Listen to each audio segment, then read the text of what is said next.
हाय, मैं सोनिया हूँ विद्या गुरु से। करंट अफेयर्स का नया सेशन स्टार्ट करूंगी अब। करंट अफेयर्स दिसंबर 2020 के करंट अफेयर्स हैं ये। अगर आपको सेशन समझ में आता है हिंदी मीडियम में, ठीक है। अगर आपको लैंग्वेज कंसर्न है, अगर आप हिंदी में नहीं समझ पाते हैं, तो हम इंग्लिश में भी सेशन अपलोड करते हैं। English medium session is primarily for our South Indian students, is primarily for our Northeast students, those who are unable to understand Hindi well. ये सेशन में आज हम क्या क्या पढ़ेंगे, पहले उनकी बात करते हैं एक बार। आपको मैं आज अभी थोड़ा सा साइनॉप्सिस देना चाहती हूँ ताकि आपको ये पता चले कि सेशन अगर आप बीच में छोड़ेंगे तो आपका नुकसान होगा। कितने इंपॉर्टेंट क्वेश्चंस मैं कराऊंगी, इसको एक बार आपको बता दूं ताकि आपको कारण मिल जाए, आप सेशन पूरा लास्ट तक देखें। इसका कारण आपको चाहिए मुझे लगता है। तो पहला पॉइंट जो मैं आपको पढ़ाऊंगी, जहां से मैं स्टार्ट करूंगी, वो चीफ गेस्ट होंगे रिपब्लिक डे परेड के। जब मैं आगे बढ़ूंगी तो मैं यूएन का ह्यूमन डेवलपमेंट इंडेक्स आपको पढ़ाऊंगी। मैं आपको पीएम वानी एक प्रोजेक्ट है उसके बारे में पढ़ाऊंगी। वर्ल्ड का लार्जेस्ट रिन्यूएबल एनर्जी पार्क जो इंडिया में बनने वाला है वो पढ़ाऊंगी। एशियन कप, वर्ल्ड कप जो क्रिकेट है उसका वर्ल्ड कप, एशियन कप जो है वो पढ़ाऊंगी। टाइम मैगजीन में person of the year, kid of the year, athlete of the year मैं आपको पढ़ाऊंगी। इसके अलावा कुछ बायलैटरल समिट है इंडिया और एक और कंट्री के बारे में, विश्वास स्कीम है एक जो मैं आपको पढ़ाऊंगी। और उसके बाद मैं आपको बताऊंगी कि एक कोई भारतीय है जो फॉर्मूला 2 रेस जो है वो जीता है, पहली बार ऐसा हुआ है। मैं आपको ODI matches, hockey world cup, FIFA club world matches, इन सबके बारे में पढ़ाने वाली हूँ। लास्ट में जब हम आएंगे तो LF, MSF, liquidity adjustment facility, ऐसी चीजें मैं कवर करूंगी।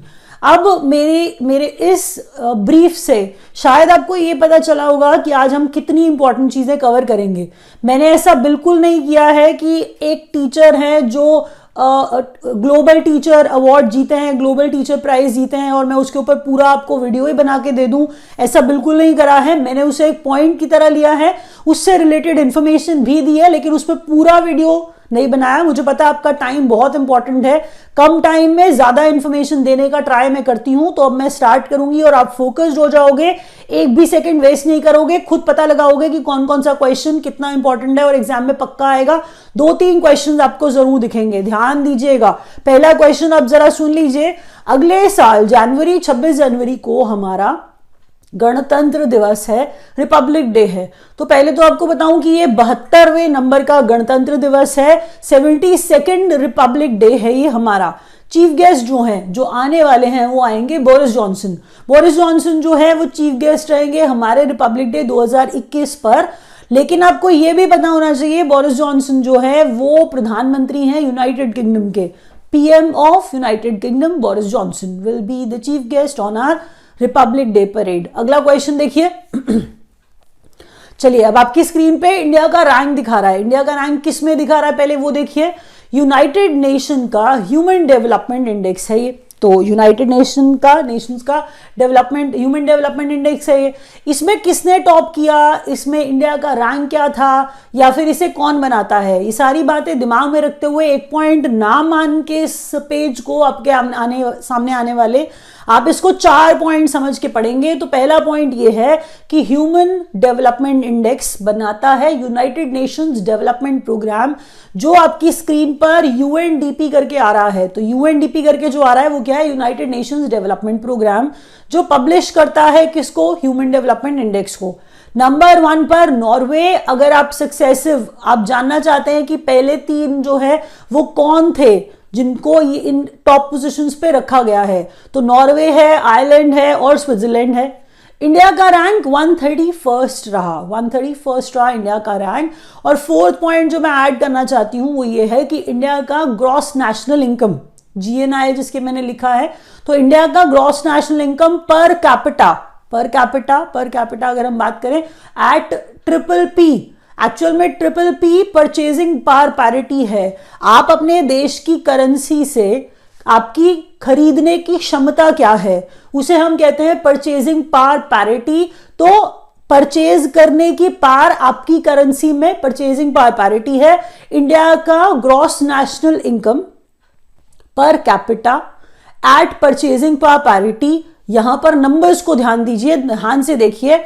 $6681 है, $6681 है। ये पर कैपिटा GNI है इंडिया का $6681। आगे बढ़ते हैं। पीएम वानी एग्जाम में जरूर आएगा, और आपको ये बता दूं, मैं जब ये बात बोलती हूं आपको ये समझ में आ जाता है कि क्वेश्चन ज्यादा इंपॉर्टेंट है। स्कूल में भी ऐसे ही होता था, टीचर्स जब क्वेश्चंस पढ़ाते थे तो आपको मार्क कराते थे, जिसको आप वेरी इंपॉर्टेंट और इंपॉर्टेंट करते रहते थे। वही है, ये बहुत इंपॉर्टेंट क्वेश्चन है, किसी ना किसी एग्जाम में आपको पक्का दिख जाएगा। आज के वीडियो में से आपको 3-4 क्वेश्चन किसी ना किसी एग्जाम में जरूर दिखेंगे। एम्फैटिकली बोल रही हूं, मिस मत करिएगा कोई भी क्वेश्चन। बहुत ज्यादा टाइम लगा के सिलेक्ट किए हैं और मुझे पता है आप सब याद करके जाओगे। पीएम वानी का फुल फॉर्म पक्का आएगा एग्जाम में। पीएम वानी में पीएम जो है वो प्रधानमंत्री ही होंगे, आप जानते हैं कि प्राइम मिनिस्टर है। जब हम वानी को तोड़ेंगे तो वानी को हम W को वाईफाई बोल देंगे, हम W को क्या बोलेंगे, वाईफाई बोल देंगे, A को एक्सेस बोल देंगे, N को नेटवर्क बोल देंगे और I को इंटरफेस बोल देंगे। तो हम कह रहे हैं prime minister WiFi access network interface. PM वानी है क्या ये? बात ये चल रही है कि जो approval to wireless internet hotspot service project जो आपकी स्क्रीन पे आ रहा है, किसी wireless internet hotspot service project को अप्रूवल दे दिया है गवर्नमेंट ने, जिसको अप्रूवल दिया है, जिस स्कीम जिस प्रोजेक्ट को, उसका नाम है पीएम वानी। आगे बढ़ते हैं, अगला क्वेश्चन देखिए। World's largest renewable energy park, renewable energy की बात कर रहे हैं हम लोग।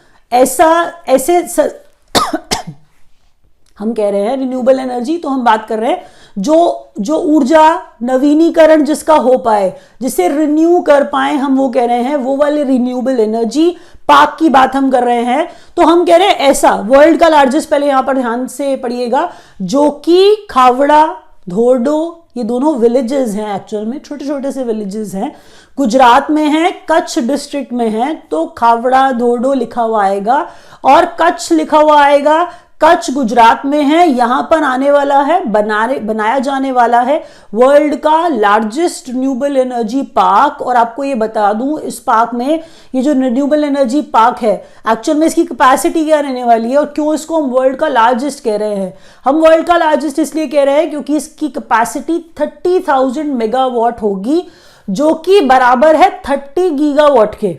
30,000 मेगावाट का मतलब है 30 गीगावाट। तो आपको याद रखना है। अब मैं जब बात करूं लोअर पॉइंट की, तो अब मैं बात करूंगी डीसैलिनेशन की। तो डीसैलिनेशन में एक्चुअल में अगर आप ध्यान से देखो कि प्रधानमंत्री ने सी वाटर को डीसैलिनाइज करने के लिए प्लांट लगाया है मांडवी, गुजरात में। जगह आपसे पूछी जाएगी। इंपॉर्टेंट बात यह है कि पानी कम है प्लैनेट पे, हम जानते हैं। अगर हम ओशन वाटर को पीने के लिए इस्तेमाल करें तो आपको ये सुनने में बड़ा अजीब लगेगा।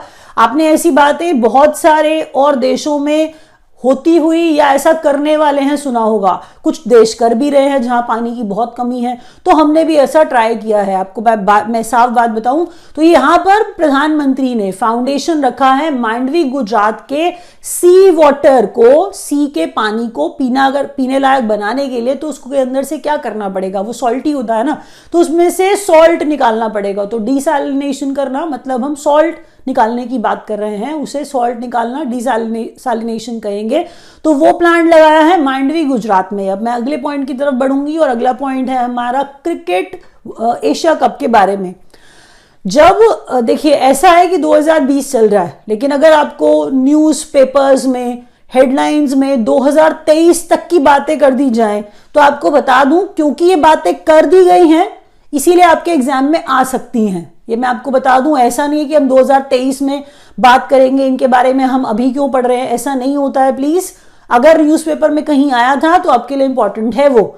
एशिया कप क्रिकेट की बात कर रहे हैं, 2021 का जो एशिया कप है उसको होस्ट करेगा श्रीलंका। और अगर एशिया कप 2022 की बात करूं तो पाकिस्तान में होगा एशिया कप 2022। अब जब मैं तीसरी चीज पे चल रही हूं तो ऊपर मैं क्रिकेट की बात कर रही थी, यहां पर मैं इंडियन ओशन आइलैंड गेम्स की बात कर रही हूं। इंडियन ओशन आइलैंड गेम्स जो है 2000 पहले तो इंडियन ओशन ध्यान से पढ़िएगा, इंडिया सिर्फ पढ़ के नहीं खुश होना है आपको। यहाँ पे इंडियन ओशन आइलैंड गेम्स 2023 वाला जो साल है उसको होस्ट करेगा इन गेम्स को मेडागास्कर। तो मेडागास्कर आपको बता दूं होस्ट करेगा इंडियन ओशन आइलैंड गेम्स को 2023 वाले। अगला क्वेश्चन देखिए। अब ये क्वेश्चंस कितने इंपॉर्टेंट हैं आप खुद पता लगा लो कि अगर मैं बात कर दूं कि times magazine person of the year अगर कोई बोला जाए तो हमने इतना ज्यादा नाम जो बाइडेन और कमला हैरिस का सुना, तो ये दोनों बने Times person of the year. अच्छा, अगर मुझे Times person of the year ही बताना होता तो मैं इंपॉर्टेंट 2 पॉइंट जो है आपको कह रही हूँ क्यों इतने इंपॉर्टेंट। अच्छा, गीतांजलि राव, आपने शायद ना नाम सुना होगा इनका, क्योंकि हाल फिलहाल बहुत ज़्यादा खबरों में थी ये। और ये भी बता दूं कि लोग पूरा का पूरा इनका आपको बायोग्राफी जो है वो पूरा सुनाने लग जाएंगे। आपके लिए जो इम्पोर्टेंट है वो पॉइंट मैंने निकाला है, प्लीज सुनिए। अगर आप स्टोरी में इंटरेस्टेड हैं आप सुनिए आराम से, कोई प्रॉब्लम नहीं है।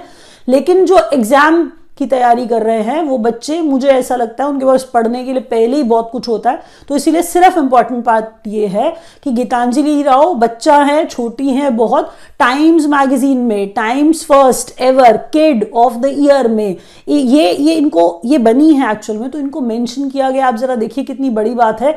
गीतांजलि राव में नाम से आप समझ जाएंगे कि इंडियन ओरिजिन तो है ही है, इसीलिए Indian American scientist and inventor Gitanjali Rao पहली बार किसी बच्चे को, किसी किड को एक्चुअल में times first ever kid of the year, यहाँ पे फर्स्ट बहुत इंपॉर्टेंट है, इसीलिए क्वेश्चन बहुत ही ज्यादा इंपॉर्टेंट हो जाएगा। और इंडिया कनेक्ट है इसीलिए आपके लिए और इंपॉर्टेंट हो जाएगा। जब मैं तीसरा पॉइंट पढ़ूंगी तो times 2020 athlete of the year की बात करूंगी। एथलीट ऑफ द ईयर है लीब्रॉन जेम्स और ये बास्केटबॉल से संबंधित हैं लीब्रॉन जेम्स। अगला क्वेश्चन देखिए। 2000 megawatt hydro power project to come upon Subansiri river. Subansiri जो है वो असम में, एक्चुअल में अरुणाचल प्रदेश और असम का जो बॉर्डर है वहां पर लोकेटेड है। नॉर्थ लखीमपुर असम एक्चुअल में ये जगह है जहां पर मैं कह रही हूं ये मेगावाट हाइड्रो पावर प्रोजेक्ट बनाया जाएगा। कैपेसिटी आपको साथ ही लिख करके मैंने बता दी है शॉर्ट में कि 2000 मेगावाट इसकी कैपेसिटी होने वाली है। रिवर पूछा जाता है किसी पावर प्रोजेक्ट का तो रिवर सुभानसिरी है, मैंने आपको बताया। असम आप लिख सकते हो, नॉर्थ लखीमपुर जगह है, एग्जैक्ट आपको बता रही हूं जहां पर ये हाइड्रो पावर प्रोजेक्ट आने वाला है। असम में है लखीमपुर और बॉर्डर पर लोकेटेड है। किसके बॉर्डर पर लोकेटेड है? अरुणाचल प्रदेश और असम के। ये अगर टू बी वेरी प्रिसाइज अगर आपको जगह एकदम एग्जैक्ट जाननी है लखीमपुर की तो नॉर्थ लखीमपुर की। और सुभानसिरी किसकी ट्रिब्यूटरी है? अब बच्चों को ट्रिब्यूटरी नहीं पता होता है, ट्रिब्यूटरी का मतलब होता है सहायक नदी। जैसे हम कहते हैं कि यमुना जो है गंगा की सहायक नदी है, उसी तरह हम कह रहे हैं कि ब्रह्मपुत्र बड़ी नदी है, उसकी एक सहायक नदी, उसकी एक ट्रिब्यूटरी है सुभानसिरी, जिस सुभानसिरी पे ये 2000 मेगावाट का हाइड्रो पावर प्रोजेक्ट आएगा। चलिए अगला क्वेश्चन देखिए। First bilateral virtual summit. अच्छा, समिट वर्चुअल है, मतलब हम आ जा नहीं रहे हैं, ऐसा नहीं है कि प्रधानमंत्री फिर से उज्बेकिस्तान चले गए हैं। तो मैं कह रही हूं फर्स्ट बायलैटरल वर्चुअल समिट है, वर्चुअल समिट है और बायलैटरल है। आपको बताऊं होता यह है जब कोई ऐसा समिट होता है, नेशंस ना कुछ कुछ थोड़े होते हैं, मतलब 3-4 हो गए, 5 नेशंस हो गए, तो कुछ नेशंस ने मिलकर, बड़े नेशंस ने कोई समिट कर लिया। अब यहां पर ना बायलैटरल है, सिर्फ 2 ही देशों के बीच में है और ऐसा पहली बार हो रहा है, इसीलिए देखिए मैंने लिखा है फर्स्ट एवर। तो first bilateral virtual summit India और उज्बेकिस्तान के बीच में। जब मैं बात कर रही हूं उज्बेकिस्तान, बार बार बोल के आपको परेशान कर रही हूं उज्बेकिस्तान, तो आपको बता दूं कि उज्बेकिस्तान जो है उसके प्रेसिडेंट याद करना भी इंपॉर्टेंट है आपके लिए, जिनका नाम है शवकत, मतलब ये शौकत आप पढ़े तो और अच्छा हो जाएगा। वैसे जैसे लिखा जाता है वैसे आपको पढ़ के बता रही हूं कि शवकत मिर्जियोयेव, शवकत मिर्जियोयेव या फिर शौकत मिर्जियोयेव, जैसे आप पढ़ना चाहें, नाम याद करने से मतलब है हमें। तो अगले क्वेश्चन की तरफ बढ़ेंगे। अच्छा, आप विश्वास स्कीम की बात करते हैं, जैसे वाणी इंपॉर्टेंट था ना वैसे ही बिल्कुल विश्वास भी इंपॉर्टेंट है। विश्वास का फुल फॉर्म भी एग्जाम में आ सकता है, लेकिन ना जो विश्वास है ना ये याद करना थोड़ा और आसान हो जाएगा। एक्चुअल में ना जब आप विश्वास को याद करो कि ये स्कीम किसने लॉन्च की, तो आप कहोगे ministry of social justice and empowerment ने, ministry of social justice and empowerment ने। तो सोशल जस्टिस और एम्पावरमेंट की बात से जरा सोचिए कि पिछड़े हुए वर्ग के बारे में बात की जा रही है। तो जब हम पिछड़े हुए वर्ग के बारे में बात कर रहे हैं, जिन्हें ये पिछड़ा हुआ वर्ग कह रहे हैं, इसीलिए ये विश्वास का फुल फॉर्म भी ऐसा ही देख के बताना चाह रहे हैं ये हमारी गवर्नमेंट के हिसाब से। जरा अब देखिए, विश्वास में एक्चुअल में वंचित इकाई, समूह और वर्गों की आर्थिक सहायता, ये समझ लीजिए कि हिंदी में इसलिए नहीं लिखा है क्योंकि आपको विश्वास के साथ उसको मेरे को क्लब करके समझाना है, तो इसलिए वी वंचित है, जो आई है वो इकाई है, एस समूह है, फिर वर्ग है, वर्गों की आर्थिक सहायता। तो वंचित वर्ग है, उनकी आर्थिक सहायता जो है उसकी बात की जा रही है। विश्वास स्कीम के तहत आर्थिक सहायता की बात की जा रही है विश्वास स्कीम के तहत। तो आपको ये बात भी बतानी मुझे जरूरी लगती है कि जो ministry of social justice and empowerment है, उसके minister, union minister थवार Chand Gehlot हैं। थवार चंद गहलोत हैं, ये बात आपको याद रखनी है।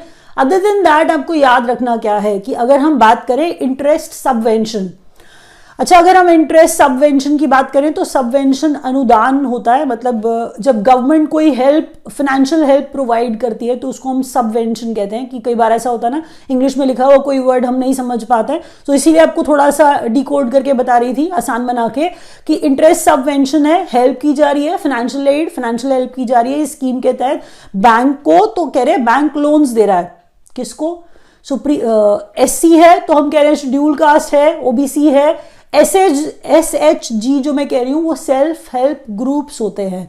तो SC OBC self help groups जो है, और इंडिविजुअल्स को भी बैंक लोन देगा, इंटरेस्ट सबवेंशन होगा स्कीम का। इंटरेस्ट सबवेंशन स्कीम है जो, तो हम क्या कह रहे थे, विश्वास ये वो वाली स्कीम है। चलिए अगले क्वेश्चन की तरफ बढ़िए। First Indian to win a F2 race F2 formula 2 race. अच्छा, फॉर्मूला 2 रेस की जो बात कर रहे हैं कि जिहान दारूवाला ऐसे पहले इंडियन बन गए हैं जिन्होंने फॉर्मूला 2 रेस जीता है। तो जिहान दारूवाला देखिए, मैं आपको बार बार परेशान कर करके नाम बोलती रहती हूँ ताकि शायद याद हो जाएगा। 2-3 बार जिहान दारूवाला आपको बोलती जाऊंगी ना तो आप याद कर लोगे। तो जिहान दारूवाला फॉर्मूला 2 रेस जीते हैं, और आपको बता रही हूं कि कहाँ जीते हैं और कहाँ का ग्रैंड प्री है। ये ग्रैंड प्रिक्स नहीं है, वो ग्रैंड प्री होता है। तो कह रहे हैं सखीर ग्रैंड प्री है, सखीर ग्रैंड प्री है। ग्रैंड प्री ऑब्वियस सी बात है ना, रेसिंग की जब हम बात करते हैं तो ये ग्रैंड प्री होते हैं। तो ग्रैंड प्री कहाँ पे हुआ है, कहाँ का है, ये बहरेन का है। बहरेन का ग्रैंड प्री सखीर ग्रैंड प्री है जिससे जिहान दारूवाला जीते। अगला question, ICC women's ODI world cup 2022। अच्छा, अब यहां पर हम बात कर रहे हैं वनडे इंटरनेशनल की, लेकिन women's one day international world cup की बात कर रहे हैं। तो वर्ल्ड कप बड़ी बात है, लेकिन हम कह रहे हैं ICC वाला वर्ल्ड कप। कौन सा, किसका, विमेन्स का वर्ल्ड कप। हम कह रहे हैं वनडे इंटरनेशनल जो होता है 2022 वाला, उसे न्यूजीलैंड होस्ट करने वाला है। मेंस का हॉकी वर्ल्ड कप, मतलब दैट ग्रैंड इवेंट, बड़ा वाला पुरुषों का हॉकी वर्ल्ड कप 2023 वाला इंडिया ही होस्ट करने वाला है। और इंडिया में अगर आप बहुत प्रिसाइजली लोकेशन जानना चाहें तो उड़ीसा में होने वाला है। और अगर बात करूं host of FIFA club world cup 2021, तो जापान इसको होस्ट करेगा। अब यहां पर आप पढ़ क्या रहे हैं, आप सोच रहे हैं फीफा। अब बड़े सारे बच्चे कमेंट करना स्टार्ट कर देंगे कि मैम आपने फीफा यहां पढ़ाया था, वहां पढ़ाया था। नहीं, सुन तो लो आप पहले। मैं यहां पर जो बात कर रही हूं वो इंपॉर्टेंट वर्ड्स आप पढ़ो ना, कि जो host of FIFA club world cup है, ये क्लब वर्ल्ड कप है, ये that word club is important here. तो host of FIFA club world cup 2021 को जापान होस्ट करेगा। अगला क्वेश्चन देखिए, liquidity adjustment facility, marginal standing facility. Liquidity adjustment facility और मार्जिनल स्टैंडिंग फैसिलिटी। तो liquidity adjustment facility, repo rate, reverse repo rate, हम वो बात करते हैं LAF में, और MSF जो होता है मार्जिनल स्टैंडिंग फैसिलिटी। अब इन दोनों की जो बात हो रही है वो ये कह रहे हैं कि इसे इंट्रोड्यूस किया जाएगा, इनको इंट्रोड्यूस किया जाएगा रीजनल रूरल बैंक्स के लिए भी। रीजनल रूरल बैंक्स के ऊपर LAF MSF पहले अप्लाई नहीं होता था। हम कह रहे हैं अब से LAF और MSF RRBs पे भी अप्लाई होगा। लेकिन हम कह रहे हैं वो वाले आरआरबी जो हमारे दिए हुए नीचे वाले ये सारे के सारे क्राइटेरिया को पूरा करते होंगे।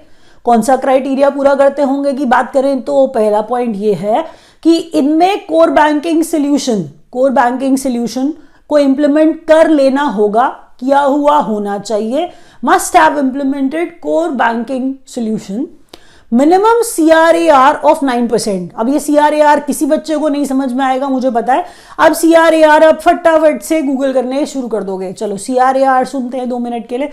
जब आप CRAR टाइप करोगे तो आपको ये सारा का सारा कैपिटल एडिक्वेसी रेशो से CRAR को ये रिप्लेस कर देगा कैपिटल एडिक्वेसी रेशो से। तो आपको ये पता चलेगा कि CRAR को कैपिटल एडिक्वेसी रेशो भी कहते हैं जी, क्योंकि आप तो सोचोगे वो capital adequacy ratio, how can that be CRAR, इसमें आर तो है ही नहीं। तो अब आपको बताते हैं ये CRAR क्या है। एग्जाम में फुल फॉर्म सारी उन चीजों का आ सकता है जो मैं आपके लिए यहां पर बोलती हूं। प्लीज सुनिए, मैं कुछ टाइम आपका वेस्ट नहीं करना चाहती, इसीलिए ज्यादा से ज्यादा बताने की कोशिश करती हूं। CRAR होता है capital to risk weighted assets ratio, capital to risk weighted assets ratio. तो रिस्क की बात जब हम कर रहे हैं, इसमें जो आर है वो रिस्क है, कैपिटल है किसी बैंक का हम कह रहे हैं कैपिटल है। हम कह रहे हैं अगर मैं वो कैपिटल किसी को लोन की तरह देती हूं तो एसेट्स हैं, उस एसेट्स को कितना रिस्क है, उस कैपिटल को कितना, उस एसेट को कितना रिस्क है जो एसेट लोन की तरह मैंने, मतलब बैंक ने आगे लोन की तरह दिए हैं वो एसेट्स, उन एसेट्स को कितना रिस्क है, हम कह रहे हैं वो रिस्क CRAR, वो जो रेशो है वो 9% हम कह रहे हैं कि मिनिमम CRAR जो है 9% होना चाहिए। फुली कंप्लायंट विद, अब कंप्लाई का मतलब होता है फॉलो करना, किसी चीज का पालन करना, वो कंप्लायंस होता है। तो हम कह रहे हैं कंप्लाई कर रहे हैं तो फॉलो कर रहे हैं। फुली कंप्लायंट, पूरे तरीके से फॉलो कर रहे हो क्या, with financial markets operation department, financial markets operation department को RBI के हम कह रहे हैं पूरे तरीके से फॉलो कर रहे हैं। CRAR जो है वो 9% मिनिमम होना चाहिए। हम क्या कह रहे थे, CRAR का फुल फॉर्म क्या कह रहे थे, capital to risk weighted assets ratio. और मैं कह रही थी कि कोर बैंकिंग सोल्यूशन भी इंप्लीमेंट कर लेना चाहिए, तो वो RRBs पे LAF MSF जो है उनमें इंट्रोड्यूस कर दिया जाएगा। अगला क्वेश्चन देखिए। अब ये इस पे मैंने आपको कहा बहुत सारे लोगों ने पूरे वीडियोस बनाए। चलिए, इंपॉर्टेंट बात ये थी, रंजीत सिंह दिसाले बहुत अच्छा इन्होंने काम किया है, सब अप्रिशिएट करते हैं उस बात को। लेकिन मैं आपको बता दूं कि पूरा वीडियो बनाने जितना कंटेंट इस बात में मेरे हिसाब से नहीं होगा, ये दैट इज माय परसेप्शन। तो इसीलिए मैं आपको बताऊं इंपॉर्टेंट बातें इनके बारे में। जब हम रंजीत सिंह दिसाले की बात करते हैं तो हम कह रहे हैं परितवाड़ी जो है महाराष्ट्र में एक जगह है, वहां के जिला परिषद स्कूल में ये टीचर हैं। तो इन्होंने ऐसा क्या किया कि इन्हें ग्लोबल टीचर प्राइज मिला है। तो गर्ल्स एजुकेशन को सपोर्ट कर रहे थे, इनफैक्ट जो सारे के सारे स्टूडेंट्स हैं, ऐसा कहा जा रहा था, बहुत जगह पे लिखा हुआ था कि जब इन्होंने सीधी बात है प्रमोट करना स्टार्ट किया तो इनके आने से, जब ये जहां पर पढ़ा रहे थे वहां पर स्कूल में स्टूडेंट्स भी ज्यादा आने लग गए। लोकल एजुकेशन जो है, मतलब जो एजुकेशन लोकल लैंग्वेज में अवेलेबल नहीं है, इन्होंने बुक्स को ट्रांसलेट करके लोकल लैंग्वेजेस के अंदर, सीधी बात है इससे एजुकेशन का लेवल बढ़ेगा, बच्चों को समझ ज्यादा आएगा, इस तरह से उनकी हेल्प करी और इस पे उन्हें मिला ग्लोबल टीचर्स प्राइज। और जो प्राइज मिला है वो प्राइज मनी भी ये दूसरे टीचर्स के साथ शेयर कर रहे हैं। कितनी बड़ी बात है, देखिए $1 मिलियन का जो था अवार्ड है ये। और आपको बताऊं $1 मिलियन अवार्ड देने वाले जो हैं ये हैं वार्की फाउंडेशन और यूनेस्को।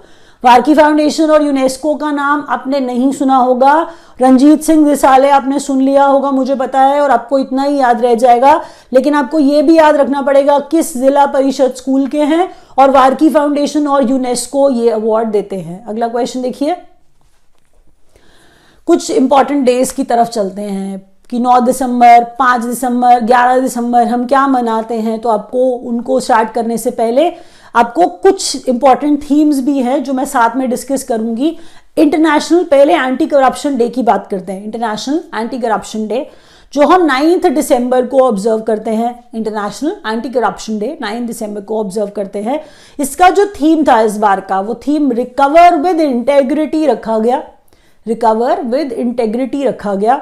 यूनिसेफ डे 11 दिसंबर को ऑब्जर्व करते हैं। World soil day, world soil day 5 दिसंबर को ऑब्जर्व किया जाता है। और जो इस बार का इसका थीम रखा गया था, वो थीम था इसका keep soil alive, protect soil diversity. Keep soil alive, protect soil diversity. अगले क्वेश्चन की तरफ बढ़ जाएंगे अब। All general and health insurers to offer mandatory standard personal accident policy from 1st April 2021। अब यहाँ पे आपको ये पता नहीं होगा कि सारे के सारे जनरल इंश्योरर्स, इंश्योरेंस मतलब इंश्योरेंस कंपनीज की बात हम कर रहे हैं, कि सारे के सारे जनरल इंश्योरेंस कंपनी, सारे के सारे हेल्थ इंश्योरेंस प्रोवाइड करने वाले इंश्योरेंस कंपनीज एक्सीडेंट इंश्योरेंस नहीं रखते। तो आपको ये बता दूं कि उनके लिए अब ये मैंडेटरी हो जाएगा 1 अप्रैल 2021 से कि हर जनरल इंश्योरेंस कंपनी को, हर हेल्थ इंश्योरेंस कंपनी को पर्सनल एक्सीडेंट पॉलिसी लानी पड़ेगी। मैंडेटरी है स्टैंडर्ड पर्सनल एक्सीडेंट पॉलिसी लाना। डेट मैंने आपको बता दी है, डेट आपके एग्जाम में पूछी जा सकती है और आपसे मिनिमम और मैक्सिमम सम इंश्योर्ड भी पूछा जा सकता है। तो मिनिमम सम इंश्योर्ड जो है वो 2.5 लाख होगा और मैक्सिमम सम इंश्योर्ड 1 लाख का होगा पर्सनल एक्सीडेंट, 1 करोड़ का होगा पर्सनल एक्सीडेंट पॉलिसी के अंदर। तो मिनिमम 2.5 लाख, मैक्सिमम सम इंश्योर्ड 1 करोड़। अगला क्वेश्चन देखिए, रविंद्रनाथ टैगोर लिटरेरी प्राइज 2020। अच्छा, अगर हम रविंद्रनाथ टैगोर लिटरेरी प्राइज की बात करें तो मुझे ये लगता है कि ये बहुत पुराना, मतलब आपको ये ऐसा सुन के लग रहा होगा कि ये तो एक सदी से चलता आ रहा होगा। ऐसा बिल्कुल नहीं है, बहुत रीसेंट जो है ये बना है। जो अवार्ड देती है रविंद्रनाथ टैगोर लिटरेरी प्राइज, बहुत रिसेंटली ही दिया जाने लगा है। आपको ये सुन के खुद भी अजीब लगेगा क्योंकि रविंद्रनाथ टैगोर लिटरेरी प्राइज तो बहुत टाइम पहले स्टार्ट हो जाना चाहिए था, क्योंकि रविंद्रनाथ टैगोर इतने इंपॉर्टेंट थे। और आप ये जानते हैं कारण, क्योंकि एशिया के पहले नोबेल लॉरिएट थे वो। नोबेल प्राइज जीता था रविंद्रनाथ टैगोर ने लिटरेचर में ही, तो उनके नाम से तो एशिया के पहले, सोचिए तो कितनी बड़ी बात थी। इनके नाम से लिटरेरी प्राइज तो कब का बन जाना चाहिए था, बट हाल फिलहाल बना है। बट एनीवे, दे रहा है दुरुस्त है। रविंद्रनाथ टैगोर लिटरेरी प्राइज जो 2020 का है वो राजकमल झा को मिला है। राजकमल झा जो है वो उनकी book the city and the sea के लिए, नाम मैं दोबारा बोलती हूँ, सुन लीजिए। रविंद्रनाथ टैगोर लिटरेरी प्राइज जो है 2020 वाला राजकमल झा को मिला है। राजकमल झा जो है basically the city and the sea किताब है, उसके लिए इनको ये अवार्ड दिया गया है। अब आप सोचेंगे कि प्रणब मुखर्जी की ये बुक्स है, मैंने आपको पहले भी इनके से कुछ पढ़ाई भी हुई है और आप कहेंगे इनके बारे में मैं पहले भी बात कर चुकी हूँ। हाल फिलहाल इनकी एक किताब अभी चर्चा में दोबारा आ गई और दोबारा बातों में चलती थी, न्यूज़ इनमें इनके बारे में छपने लग गया। तो आपको बता दूं इनकी इंपॉर्टेंट बुक्स दोबारा से पढ़ लीजिए, हो सकता है फिर एग्जाम में कुछ क्वेश्चन आ ना जाए, इसलिए आपको याद करना पड़ेगा, क्योंकि हाल फिलहाल फिर से इनकी लिखी हुई किताब के बारे में कुछ बात होने लग गई थी। तो ये हमारे अर्स्टवाइल प्रेसिडेंट थे, हमारे ये राष्ट्रपति रहे हैं, आप जानते हैं प्रणब मुखर्जी। तो Pranab Mukherjee presidential years, coalition years, the turbulent years, the dramatic decade, thoughts and reflections, ये किताबें किनकी? प्रणब मुखर्जी की। अगला क्वेश्चन देखिए, अब ओला जो है वो स्कूटर फैक्ट्री लगा रहा है और वो स्कूटर फैक्ट्री लगा रहा है। तो आप कहेंगे इसमें हमें क्यों जानना है? आपको इसलिए जानना है क्योंकि ये अपने हिसाब से वर्ल्ड की लार्जेस्ट स्कूटर फैक्ट्री लगा रहे हैं। और आपको इसलिए जानना है क्योंकि ये वर्ल्ड की लार्जेस्ट स्कूटर फैक्ट्री जो लगा रहे हैं वो 2 million electric scooters, 2 million electric scooters produce करने की, मैन्युफैक्चर करने की कैपेसिटी रखती है, इसीलिए वर्ल्ड का लार्जेस्ट है। और आपको बताऊं इलेक्ट्रिक स्कूटर वाली बात भी बहुत इंपॉर्टेंट है, क्योंकि इलेक्ट्रिक स्कूटर फैक्ट्री लग रही है होशर तमिलनाडु में। तो होशर तमिलनाडु जगह का नाम है जहां पर ओला लगाएगा वर्ल्ड की लार्जेस्ट स्कूटर फैक्ट्री। चलिए नेक्स्ट क्वेश्चन देखते हैं। नेक्स्ट क्वेश्चन क्या है? न्यूक्लियर केपेबल पृथ्वी 2 मिसाइल। अब ये खुद आप जानो क्वेश्चन कितना इंपॉर्टेंट है। पृथ्वी 2 मिसाइल का टेस्ट फायर किया गया है। टेस्ट फायर किया गया है कहाँ पर, बालासोर उड़ीसा में। अब सक्सेसफुल टेस्ट फायर है, इसीलिए हम बड़े खुश होकर पढ़ भी रहे हैं। तो न्यूक्लियर केपेबल पृथ्वी 2 मिसाइल का टेस्ट फायर बालासोर उड़ीसा से, बालासोर उड़ीसा में है इसीलिए ऐसा लिखा है। और पृथ्वी 2 जो है, अगर इसके बारे में आपसे पूछा जाए कि पृथ्वी 2 है क्या, तो ये surface to surface ballistic missile है। और इम्पॉर्टेंट बात ज़रा और सीखते हैं इसी के बारे में, क्योंकि हम डिफेंस वाली बात कर रहे थे। तो सक्सेसफुल ट्रायल सर्विस टेस्टिंग हुई है किसकी, ब्रह्मोस सुपरसोनिक क्रूज मिसाइल की। तो ब्रह्मोस सुपरसोनिक क्रूज मिसाइल की बात हम कर रहे हैं, तो यहाँ पे हम ब्रह्मोस क्या है वो पढ़ेंगे। और उसके बाद मैं आपको बता दूं, ट्रायल सर्विस की जब मैंने बात की आपको ना समझ आए, तो मैं यहाँ पे एयरफोर्स, नेवी और हम आर्म्ड फोर्सेस की बात, आर्मी की बात कर रहे हैं। तो आर्मी है, एयरफोर्स है और नेवी है। हम कह रहे हैं तीनों में ट्रायल सर्विस में सक्सेसफुल टेस्टिंग ब्रह्मोस का हो गया है, इसीलिए ब्रह्मोस सुपरसोनिक क्रूज मिसाइल का टेस्ट फायरिंग हम डिस्कस कर रहे हैं अभी। और जब हम ब्रह्मोस कहते हैं और सारे के सारे बोलने लग जाते हैं ना कि ब्रह्मोस है तो रशिया है, ब्रह्मोस रशिया की हेल्प से बना था। तो ब्रह्मोस क्यों रशिया की हेल्प से बना था, और अब आपको क्यों याद रह जाएगा कि ये रशिया से रिलेटेड है, क्योंकि अब आप इसको तोड़ के पढ़ोगे। जो स्टार्टिंग में BRAH है तो वो ब्रह्मपुत्र से निकला हुआ ब्रह है, और MOS मॉस जो है ब्रह्मोस, तो मोस जो है वो मॉस्कवा है। मॉस्कवा मतलब हम रशिया की बात कर रहे हैं, ब्रह्मपुत्र इंडिया, मॉस्कवा रशिया। अब यहाँ पे हम रैप अप करेंगे। अगर आपको सेशन अच्छा लगा होगा तो आप लाइक का बटन दबा देना, और अगर आपको लैंग्वेज में कुछ कंसर्न हो, इंग्लिश वाला सेशन देख लेना, कुछ रह गया हो, नहीं समझ आया हो, तो आप सेशन दोबारा देख लेना। Thank you.